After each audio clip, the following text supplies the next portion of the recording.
السلام علیکم ناظرین، سندھ ٹیلی ویژن نیوز پر ہمارا جو میزبان فیاض نائش ناظرین گفتگو کناسوں ملک کے سیاسی منظرنامے کے حوالے سے کل جا آل پارٹیز کانفرنس کے نعرے میں جا گیدرنگ تھی ان میں جو ریزولیشن پاس تھا ملک گھریل قرارداد جا پاس کی وی ان کی روشنی میں ملک جو سیاسی منظرنامو ایندڑ ڈین میں کہڑو رخ وٹھندو ان تے گفتگو کرنے لائے رابطو کیا ہے ملک کے سینئر تجزیہ نگار جناب سلمان عابد صاحب سے۔ سلمان عابد صاحب السلام علیکم۔ جی وعلیکم السلام سر۔ سلمان عابد صاحب، کس طرح دیکھتے ہیں کہ اے پی سی ہوئی ہے، اتنی بڑی قرارداد پاس ہوئی ہے اور کہا جا رہا ہے ایک الائنس بن گیا ہے، کہا جا رہا ہے کہ ایم آر ڈی کی طرح کوئی تحریک ابھرنے والی ہے؟ نہیں، میں ذاتی طور پہ تو اس تجزیے سے اتفاق نہیں کرتا۔ اس کی ایک وجہ ہے کہ دیکھیے جو 26 نکاتی مشترکہ اعلامیہ جاری ہوا ہے تو لگتا یہ ہے کہ یہ کوئی حکومت گرانے کی تو حکمت عملی نہیں ہے بلکہ کوئی ایک لانگ ٹرم پلاننگ شو کرتی ہے۔ اچھا، اب عمومی طور پہ جو اس طرح کی کانفرنسز ہوتی ہیں وہ ایک نکاتی یا دو نکاتی ایجنڈے پر بیس کرتی ہیں۔ اب 26 نکات کا تو مطلب یہ ہے کہ کچھ نہیں کرنا اپوزیشن نے، اس لیے کوئی جو لوگ یہ کہہ رہے ہیں کہ اس سے کوئی بڑی تحریک جنم لے گی، میں ذاتی طور پہ تو اس سے اتفاق نہیں کرتا۔ البتہ اس کانفرنس کا ایک مومنٹم ضرور بنا ہے آصف علی زرداری اور نواز شریف کی تقریروں سے، لیکن ان تقریروں کا بھی جو اثر ہے، خاص طور پہ نواز شریف کی جو تقریر تھی اس کا اثر شام کو ظاہر ہو گیا جب اے پی سی نے 26 نکاتی ایک لانگ ایجنڈا جاری کر دیا۔ حالانکہ فضل الرحمان اور نواز شریف چاہتے تھے کہ اے پی سی کوئی جسے کہتے ہیں کہ فوری طور پہ بڑے فیصلے کرے، وہ فوری طور پہ کوئی بڑے فیصلے تو ہمارے سامنے نہیں آ سکے، بلکہ 4 ماہ کا ایک پلان سامنے آیا ہے جو اکتوبر سے لے کے جنوری تک رہے گا۔ اور اگر کوئی سمجھ رہا ہے کہ اس سے ایک تحریک عدم اعتماد پیش کی جا سکتی ہے پارلیمنٹ میں، اس کا بھی امکان اس لیے نہیں ہے کہ 4 محاذوں پر اپوزیشن کو بڑی برے طریقے سے شکست ہوئی ہے۔ سینٹ کے انتخابات میں چیئرمین سینٹ کا انتخاب، آرمی چیف کی ایکسٹینشن کا معاملہ، اور پھر جو ہے یہ ایف اے ٹی ایف سے ریلیٹڈ 8 بل میں جو مشترکہ اجلاس میں جہاں اپوزیشن کی اکثریت تھی 34 ارکان جو ہے ان کے غائب ہو گئے۔ تو اس سے اندازہ ہو سکتا ہے کہ اپوزیشن کہاں کھڑی ہے۔ تو ہم فوری طور پہ جو نتیجہ اخذ کرنے کی کوشش کر رہے ہیں کہ کوئی بڑی تحریک بنے گی، میں تو اس کے کوئی امکانات نہیں دیکھ رہا۔ لیکن اس کا جو دوسرا نقطہ ہے وہ بالکل یہ کہہ رہا ہے کہ یہ جو الائنس ہے جس کو پاکستان ڈیموکریٹک موومنٹ کا نام دیا گیا ہے، وہ کہہ رہا ہے کہ موجودہ سلیکٹڈ حکومت کو مصنوعی استحکام اس اسٹیبلش نے بخشا ہے جس نے الیکشن میں دھاندلی کی کے ذریعے عوام پر مسلط کیا۔ تو یہ کوئی پہلی دفعہ ہوا ہے پاکستان اجلاس نے اسٹیبلشمنٹ کی سیاست میں بڑھتے ہوئے عمل دخل پر گہری تشویش کا اظہار کیا۔ اب پوری دنیا میں یہ میسیج تو چلا گیا نا کہ پاکستان کی اپوزیشن جو ہے اس نے مشترکہ طور پر کہہ دیا ہے کہ ہمارے جو عسکری ادارے ہیں وہ مداخلت کر رہے ہیں۔ تو اس مرتبہ ٹارگٹ جو عام طور پر جو آپ کہہ رہے ہیں نا کہ وہ استعفیٰ وزیر اعظم کا مانگتے تھے،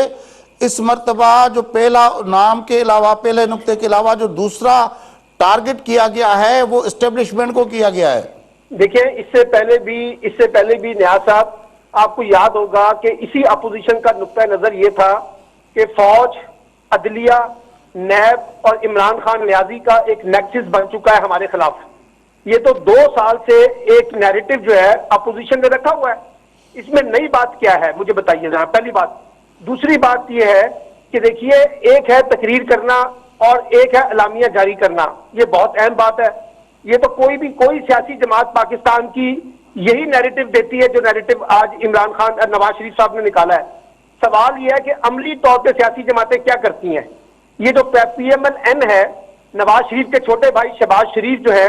مسلسل اسٹیبلشمنٹ کے ساتھ رابطوں میں پس پردہ کھیل رہے ہیں، اس پہ نواز شریف صاحب کو کوئی درد نہیں ہے۔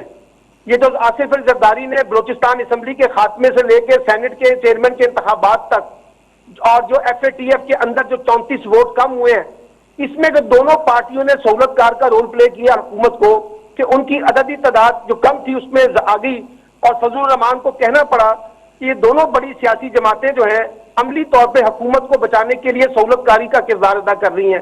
تو ایسے میں اگر آپ یہ بات کر رہے ہیں تو پھر سوال یہ پیدا ہوتا ہے کہ یہی جماعتیں پس پردہ اسٹیبلشمنٹ سے معاملات طے کرنے کے لیے کیوں پیش ہوتی ہیں؟ اب جو کہا گیا ہے 12واں نقطہ سی پیک کے حوالے سے، شہر کی حیثیت رکھتا ہے، نہ اہل کرپٹ اور نہ تجربہ کار حکمرانوں نے سی پیک کو رول بیک کر کے اس کا وجود خطرے میں ڈال دیا ہے۔ دیکھیے اس بارے میں بھی بڑی وضاحت لے لیں، سی پیک پہ عمل درآمد نہ زرداری صاحب نے کرنا تھا، نہ نواز شریف صاحب نے کرنا تھا، اور نہ عمران خان نے کرنا ہے۔ سی پیک کے سارے معاملات براہ راست فوج کی نگرانی میں چل رہے ہیں، فوج ہی اس کی ذمہ دار ہے۔ اس لیے ان سیاسی جماعتوں کا یا یہ کہنا کہ عمران خان نے سی پیک کو سبوتاژ کیا ہے، اس سے بڑا کوئی سیاسی لطیفہ نہیں ہو سکتا۔ ربڑ اسٹیمپ پارلیمنٹ سے کوئی تعاون نہیں کیا جائے گا، یہ ہے ایک نقطے کا ایک حصہ لب لباب۔ ربر اسٹیمپ پارلیمنٹ پاکستان کے اندر ہمیشہ سے رہی ہے، اور خاص طور پہ پی ایم ایل این نے تو ہمیشہ سے پارلیمنٹ کو ربر اسٹیمپ بھی بنایا ہے، اور پیپلز پارٹی کا البتہ پارلیمنٹ کے حوالے سے ریکارڈ کچھ بہتر ہے، لیکن جنرلی مجموعی طور پہ ہمارے ہاں بڑے فیصلے پارلیمنٹ کے اندر نہیں ہوئے، نہ زرداری صاحب کی حکومت میں اور نہ ہی پی ایم ایل این کی حکومت میں، اور نہ آج عمران خان کی حکومت میں ہوئے ہیں۔ تو ربر اسٹیمپ تو پارلیمنٹ پاکستان میں بہت عرصے سے چلی آ رہی ہے، ان کی کوئی اہمیت نہیں ہے، یہ ایک ڈیبیٹنگ کلب ہے، الزام تراشیاں لانگ ٹام کرنے کا، اس سے زیادہ اس کی کیا حیثیت باقی رہ گئی ہے؟ جو سی پیک کے حوالے سے مطالبہ تھا، اس کے ساتھ ساتھ 19ویں نقطے میں عاصم سلیم باجوہ کا نام لے کے کہا گیا ہے کہ اس کو عہدے سے برطرف کیا جائے۔ دیکھیے میں پھر آپ سے کہہ رہا ہوں کہ یہ جو عہدے سے برطرف کرنا چاہے عاصم سلیم باجوہ کا ہو، یا وزیر اعظم سے استعفے کا مطالبہ ہو، یا ملک میں نئے انتخابات کا مطالبہ ہو، یا سی سی پی او لاہور کی برطرفی کا مطالبہ ہو، یہ مطالبوں سے جو ہے نا کام نہیں چلتے۔ اگر آپ کے اندر سیاسی طاقت ہے تو اپنی سیاسی طاقت میدان کے اندر شو کرے، عوام کو موبلائز کرے، عوام کو متحرک کرے، ایک بڑی احتجاجی تحریک سامنے آئے۔ اگر وہ تحریک آئے گی تو یقینی طور پر اسٹیبلشمنٹ پر بھی اور حکومت پہ بھی دباؤ آئے گا، لیکن ٹاک شو کرنے سے، مشترکہ اعلامیہ جاری کرنے سے اگر کوئی سمجھتا ہے کہ ان سب چیزوں کے فیصلے واپس ہوں گے تو اس سے زیادہ خوش فہمی کوئی نہیں ہے۔ اچھا، بلوچستان کے علاوہ مسنگ پرسنز کے معاملات پر بھی بات چیت کی گئی ہے۔ ہاں جی، مسنگ پرسن کا ایشو تو ہے، دیکھیے ہمیشہ سے پاکستان کی سیاست میں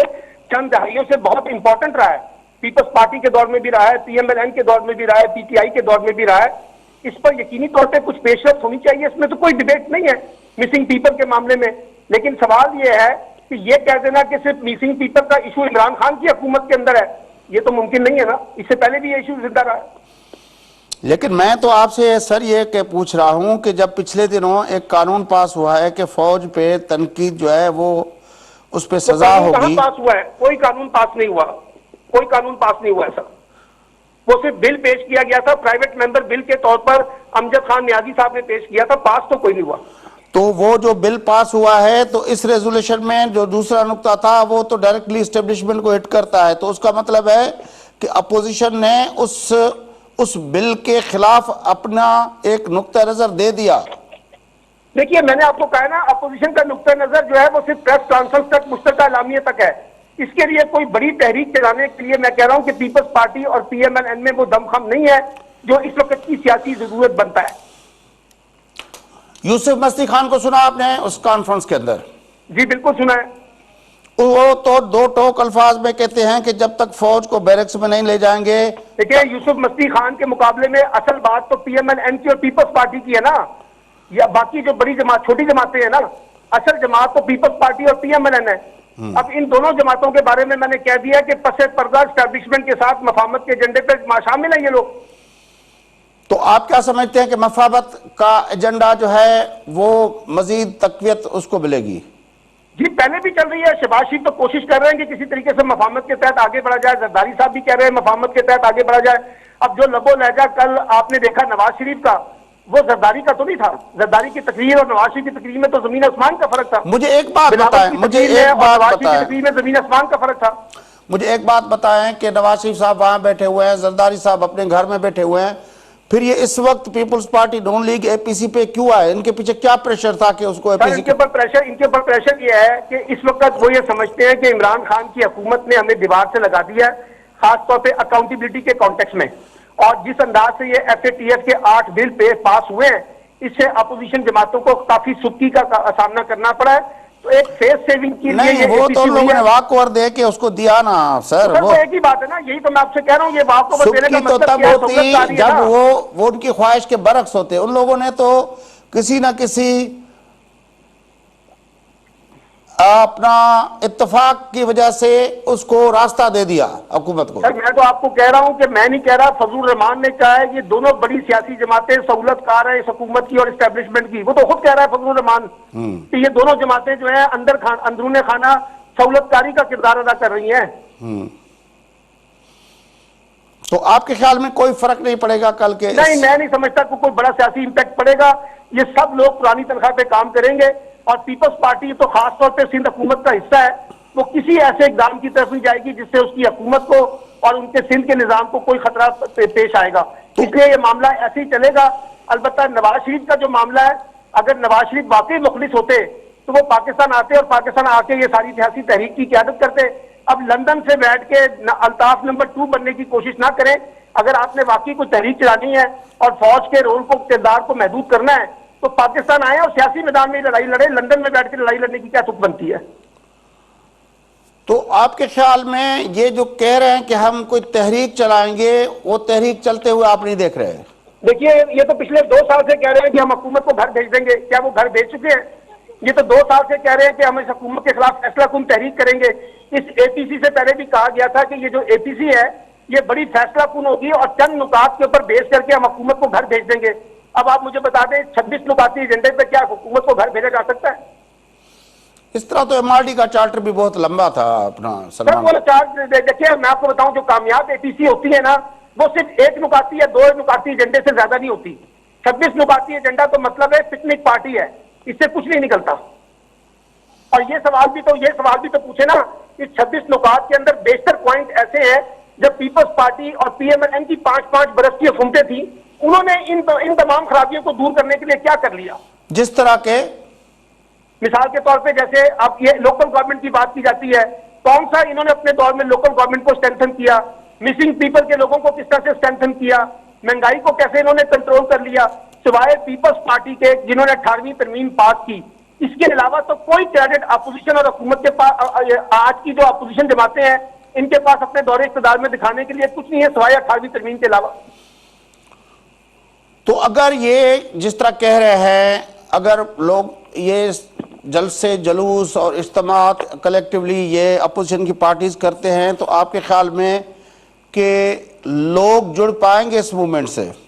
دیکھیے پاکستان کے لوگ جو ہے نا، وہ آپ تحریک چلا کے دیکھ لیں، جو لوگ یہ سمجھتے ہیں کہ پیپلز پارٹی اور پیپلز پارٹی اس لیے تحریک نہیں چلائے گی کیونکہ سندھ میں اس کی حکومت ہے اور سندھ میں اس کا بڑا ووٹ بینک ہے، اس لیے وہ کوئی ایسے بڑے احتجاجی جلسے جلوس نہیں کرے گی۔ جہاں تک PMLN کی بات ہے،